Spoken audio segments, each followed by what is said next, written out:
Dear students, welcome you once again to my online class. দেখো আজ একটা গুরুত্বপূর্ণ বিষয় নিয়ে আমি তোমাদের সামনে হাজির হয়েছি।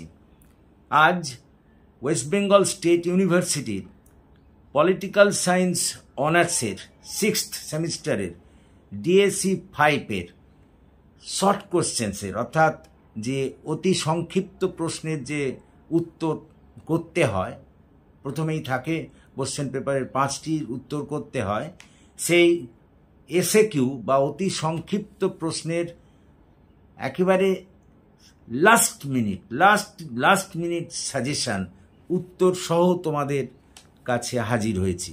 এখানে আমি 20টি প্রশ্ন তোমাদের জন্যে উত্তর সহ রেখেছি এবং আমি আশা করি যে তোমরা এখান থেকে কমন পাবে। তো এসো আর দেরি না করে একেবারে সরাসরি প্রশ্নে ঢুকে যাই। তাহলে আমি যেটা করতে চলেছি সেটা হচ্ছে যে ওয়েস্ট বেঙ্গল স্টেট ইউনিভার্সিটির ডিএসসি 5 পেপারের জন্যে যে এসএকিউ থাকে তার একটা শর্ট সাজেশান বা একেবারে লাস্ট মিনিট সাজেশান উত্তর সহ তোমাদের আমি বলতে চলেছি। অবশ্যই এটি political science honours 6th semester ছাত্রছাত্রীদের জন্য। দেখো, প্রথম যে প্রশ্ন, what do you mean by human rights, অর্থাৎ মানবাধিকার বলতে তুমি কি বোঝো?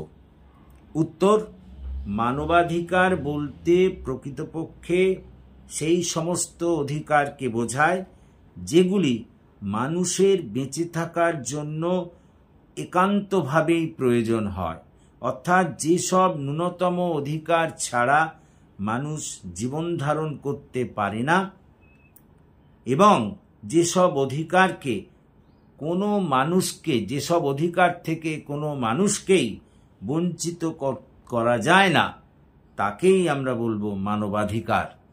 এক কথায় মানবাধিকার বলতে সেই সমস্ত অধিকারকে বোঝায় যা ন্যূনতম বেঁচে থাকার জন্য প্রতিটি মানুষের প্রয়োজন হয় এবং যে অধিকার থেকে মানুষকে বঞ্চিত করা যায় না, তাকেই মানবাধিকার বলে। পরেরটা, what is the significance of universal declaration of human rights, সার্বজনীন মানবাধিকার ঘোষণাপত্রের গুরুত্ব কি? উত্তর, এটি হলো একটি ঐতিহাসিক দলিল যা ঘোষণা করে যে মানবাধিকার থেকে কাউকে বঞ্চিত করা যায় না। অর্থাৎ বলা যায় যে এটি মানবাধিকার সম্পর্কে জনগণকে সচেতন করে এবং এটি মানবাধিকার রক্ষার ক্ষেত্রে একটা নিরাপত্তা প্রদান করে। পরেরটা, give a brief outline of second generation rights with examples, উদাহরণ সহ দ্বিতীয় প্রজন্মের একটি অধিকারের একটি রূপরেখা দাও। বস্তুতপক্ষে এই দ্বিতীয় প্রজন্মের অধিকারগুলি হলো একটি সদর্থক অধিকারের প্রকাশ যা রাষ্ট্রকে প্রদান করতে হয়। উদাহরণ হিসেবে কর্মের অধিকার, স্বাস্থ্য পরিচর্যার অধিকার, শিক্ষার অধিকার, সামাজিক নিরাপত্তার অধিকার প্রভৃতির কথা বলা যায়। পরেরটা, what role does human rights council perform, রাষ্ট্রপুঞ্জের মানবাধিকার কাউন্সিল কি ভূমিকা পালন করে? উত্তর, এটি সারা বিশ্বজুড়ে মানবাধিকারের সম্প্রসারণ এবং মানবাধিকার রক্ষার ক্ষেত্রে মুখ্য ভূমিকা পালন করে। পরেরটা, mention 2 political rights guaranteed by the constitution of India, ভারতীয় সংবিধানে বর্ণিত 2টি রাজনৈতিক অধিকার উল্লেখ করো। উত্তর, ভারতীয় সংবিধানে বর্ণিত 2টি রাজনৈতিক অধিকার হল যথাক্রমে ভোটদানের অধিকার এবং প্রতিনিধি নির্বাচনের অধিকার। 2 নম্বর, নির্বাচনে প্রতিদ্বন্দ্বিতা করার অধিকার। 3 নম্বর, রাজনৈতিক দল গঠনের এবং রাজনৈতিক দলে অংশগ্রহণের অধিকার। পরেরটা, what is the composition of national human rights commission in India, ভারতের জাতীয় মানবাধিকার কমিশনের গঠন কি? উত্তর, ভারতে জাতীয় মানবাধিকার কমিশনের গঠন আলোচনা করতে গিয়ে বলা হয়েছে যে একজন চেয়ারপারসন, 5 জন পূর্ণ সদস্য এবং 7 জন সাংগঠনিক সদস্য নিয়ে এই কমিশন গঠিত হবে। পরেরটা, হোয়াট ইজ সেন্সরশিপ? সেন্সরশিপ বলতে কি বোঝো? প্রকৃতপক্ষে সেন্সরশিপ হলো বক্তৃতা, যোগাযোগ মাধ্যম, সংবাদপত্র বা অন্য যে কোনো ধরনের তথ্য থেকে আপত্তিকর, সংবেদনশীল, ক্ষতিকারক তথ্যের আংশিক বা পূর্ণ অপসারণ, তাকেই বলা হয় সেন্সরশিপ। পরেরটা, ভারতে দলিত কারা? প্রকৃতপক্ষে ভারতবর্ষে দলিত বলতে সেই সব শ্রেণীর মানুষদের বোঝায় যারা চিরকাল এখানে সমাজে অস্পৃশ্য বলে গণ্য হয় এবং যাদের মানবাধিকার থেকে বঞ্চিত করা হয়, তারাই এখানে দলিত নামে পরিচিত। পরেরটা, mention 2 laws that prevent gender violence. অর্থাৎ ভারতে 2টি আইন উল্লেখ করো যা লিঙ্গ হিংস্রতা দূর করে। Number 1, protection of women from domestic violence, act 2005। Protection, আমি আবার বলি, protection of women from domestic violence act 2005।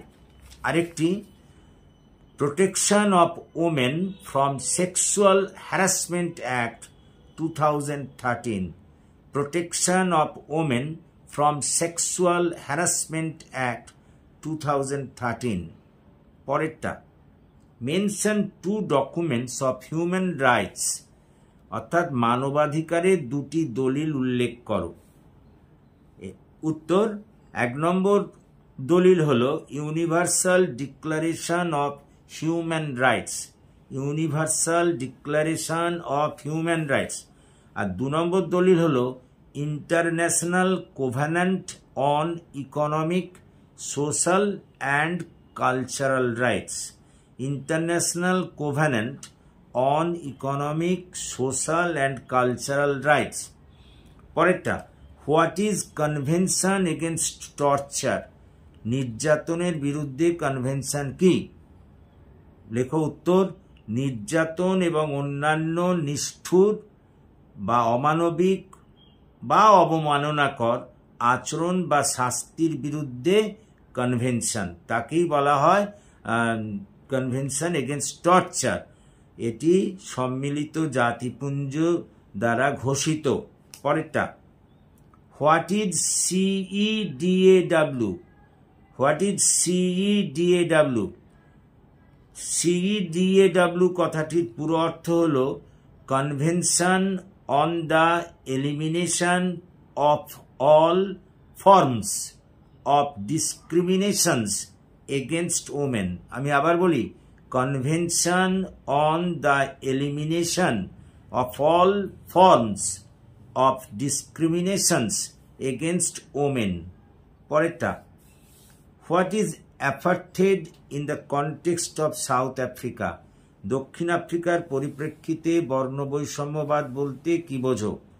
লেখো, দক্ষিণ আফ্রিকার বর্ণবৈষম্যবাদ বলতে গায়ের চামড়ার রঙের ভিত্তি করে যে বৈষম্য সৃষ্টি করা হয় সাদা এবং কালোদের মধ্যে, তাকেই বলে বর্ণবৈষম্যবাদ। পরেরটা, what is universal declaration of human rights? মানবাধিকারের সার্বজনীন ঘোষণাপত্র কি? লেখো উত্তর, মানবাধিকারের সার্বজনীন ঘোষণাপত্র জাতিসংঘের সাধারণ পরিষদ কর্তৃক গৃহীত একটি ঘোষণাপত্র যা সমস্ত মানুষের মানবাধিকার এবং স্বাধীনতাকে রক্ষা করে। প্রসঙ্গত উল্লেখ্য, এই মানবাধিকার থেকে কাউকে কোনোভাবে বঞ্চিত করা যায় না। পরেরটা, why is Mabo decision of 1992 significant for aboriginal people of Australia? অর্থাৎ অস্ট্রেলীয় মূলবাসী মানুষদের জন্য 1992-এর মাবো মামলার সিদ্ধান্ত গুরুত্বপূর্ণ কেন?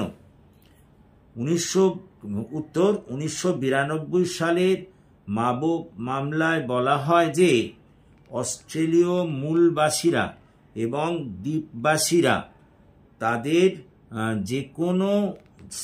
যে কোনো স্থানে তাদের অধিকার থাকবে এবং তারা যে কোনো বিষয়ে আগ্রহী হতে পারবে, যে কোনো বিষয়ে আগ্রহী হতে পারবে যা তাদের সনাতনী আইন এবং প্রথা নির্দেশ দেয়। পরেরটা, what is POCSO? POCSO dash দিয়ে লেখো, protection of children from sexual offences act. Protection of children from sexual offences act. পরেরটা, দক্ষিণ আফ্রিকা থেকে বর্ণবৈষম্যবাদ কবে নিষিদ্ধ করা হয়? ড্যাশ দিয়ে লেখো, 1991 সালের 17ই জুন। 1991 সালের 17ই জুন। পরেরটা, ইউএনও কবে মানবাধিকার ঘোষণা করে? ইউএনও কবে মানবাধিকার ঘোষণা করে? ড্যাশ দিয়ে লেখো, ইউএনও বা সম্মিলিত জাতিপুঞ্জ 1948 সালের 10ই ডিসেম্বর মানবাধিকার ঘোষণাপত্র প্রকাশ করে। 1948 সালের 10ই ডিসেম্বর মানবাধিকার পত্র ঘোষণা করে। আচ্ছা, দেখো, এই হলো মোট 20টি প্রশ্ন আমি দিয়েছি। এই 20টি প্রশ্ন থেকে তোমরা কিন্তু কমন পাবে যদি এগুলোকে তোমরা ঠিক করে যাও। আচ্ছা, এখানে আমি যেগুলো বললাম দেখো, সেইগুলো আমি এই যে আইনগুলো যেমন মনে করো আইনগুলো বললাম, protection of women from domestic violence act. আমি না এই বানানগুলো একটু বলে দিই। হ্যালো, শুনে নাও, ওই যেগুলো ইংরেজি শব্দে আছে আমি বানানগুলো আর একবার বলে দিই, কারণ না হলে তোমাদের হয়তো বানান ভুল করতে পারো। ওই প্রশ্নটা দেখো, ওই যে লিখেছি, mention 2 laws that prevent gender violence, অর্থাৎ ভারতের 2টি আইন উল্লেখ করো যা লিঙ্গ হিংস্রতা দূর করে। ওখানে যেটা লিখেছি, protection of women from domestic violence, একটু বানানগুলো ঠিক করে নাও প্লিজ, বানানগুলো ঠিক করে নাও। Protection, PROTECTION, of women, WOMEN, from, FROM, domestic, DOMESTIC, violence, VIOLENCE, violence act, ACT 2005। এটা না ওই 9 নম্বর প্রশ্নর উত্তর, protection of women from domestic violence act. Clear? বানানগুলো বলে দিলাম যাতে তোমাদের ভুল না হয়। আর একটা ওখানে আছে দেখো, ওই উত্তরেই 2 নম্বর লাইনটার নাম protection, PROTECTION, protection of women, WOMEN, from FROM, sexual, SEXUAL, sexual harassment, HARASSMENT, harassment act, ACT 2013। এটা ওই 9 নম্বর প্রশ্নের যে দুটো আইনের কথা বলা হয়েছে না, আমি তোমাদের বলেছি অলরেডি, কিন্তু বানানগুলো লিখিয়ে দিলাম যাতে ভুল না হয়। আচ্ছা, আর একটা দেখো, ওই যে 10 নম্বরই আছে, mention 2 documents of human rights, অর্থাৎ মানবাধিকারের 2টি দলিল উল্লেখ করো। এটা আমি লিখে এসেছি, আমি বানানগুলো একবার বলে দিই। ইউনিভার্সাল, 1 নম্বর দলিল হচ্ছে universal, UNIVERSAL, universal declaration, DECLARATION, declaration of human, HUMAN, human rights, RIGHTS, এইটা। আর একটা হচ্ছে international, INTERNATIONAL, international covenant, COVENANT, covenant on economic, ECONOMIC, economic, social, SOCIAL, social and cultural rights, CULTURAL, cultural rights, RIGHTS। আচ্ছা দেখো আর একটা আছে, আমি লিখে এসেছি অলরেডি, ওটার বানানটা লিখিয়ে দিচ্ছি। What is CEDAW?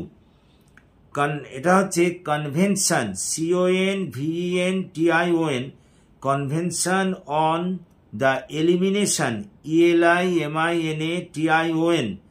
ELIMINATION, elimination of all forms, FORMS, of discrimination, DISCRIMINATIONS, discriminations against, AGAINST, against women, WOMEN। তারপরে দেখো পরে যেটা বলেছি, পরে আর হ্যাঁ পক্সো যেটা আছে, protection, PROTECTION, protection of children, CHILDREN, from, FROM, from sexual, SEXUAL, sexual offences, OFFENCES, offences act, ACT। আচ্ছা আরেকটা কোশ্চেনের উত্তর লিখে নাও, এটাও আসতে পারে, সংখ্যাগরিষ্ঠতাবাদ বা হোয়াট ইজ মেজরিটারিয়ানিজম, হোয়াট ইজ মেজরিটারিয়ানিজম লিখে নাও। প্রকৃতপক্ষে সংখ্যাগরিষ্ঠতাবাদ বলতে সেই ধারণাকে বোঝায় যেখানে যেখানে সংখ্যাগত দিক দিয়ে যেখানে আধিক্য থাকে তাদেরই কোনো সিদ্ধান্ত গ্রহণের সময় তাদেরই মতামতকে গ্রহণ করা হয়, অর্থাৎ সংখ্যাগরিষ্ঠরা যে রায় দেয় সিদ্ধান্ত গ্রহণ প্রক্রিয়া সেইভাবেই গঠিত হয়, এটি হলো সংখ্যাগরিষ্ঠতাবাদ। দেখো এই মোট 20টা আমি তোমাদের করিয়ে দিলাম, এখান থেকেই কিন্তু তোমরা উত্তর পাবে, কমন পাবে, এবং এগুলো যদি তোমরা অবশ্যই ভালো করে করো। আমি প্রথমে উত্তর সহ লিখিয়ে দিয়েছি, তারপরে যেগুলো ইংরেজি শব্দ আছে ওগুলো আবার পরে বানান করে বলে দিলাম, যাতে তোমাদের ওগুলো ভুল না যায়, কারণ ওগুলো ওই আইনগুলো তো ইংরেজিতে লিখতে হবে, ওগুলো বাংলায় তো লেখা যাবে না, সেই জন্য বানানগুলো বলে দিলাম। আশা করি তোমরা বুঝতে পেরেছো, এবং যদি তোমরা বুঝতে পারো তাহলে প্লিজ আমার এই চ্যানেলের কথা সবাইকে শেয়ার করো, বন্ধুবান্ধবদেরও এই ক্লাসে জয়েন করতে বলো, এবং তোমরা যারা এখনও আমার এই চ্যানেলটিকে সাবস্ক্রাইব করোনি প্লিজ সাবস্ক্রাইব মাই চ্যানেল, আমাকে এগিয়ে আসতে সাহায্য করো যাতে আমি তোমাদের আরও বেশি করে কাজে লাগতে পারি। So that's all for this day, thank you for watching and listening, so have a good day.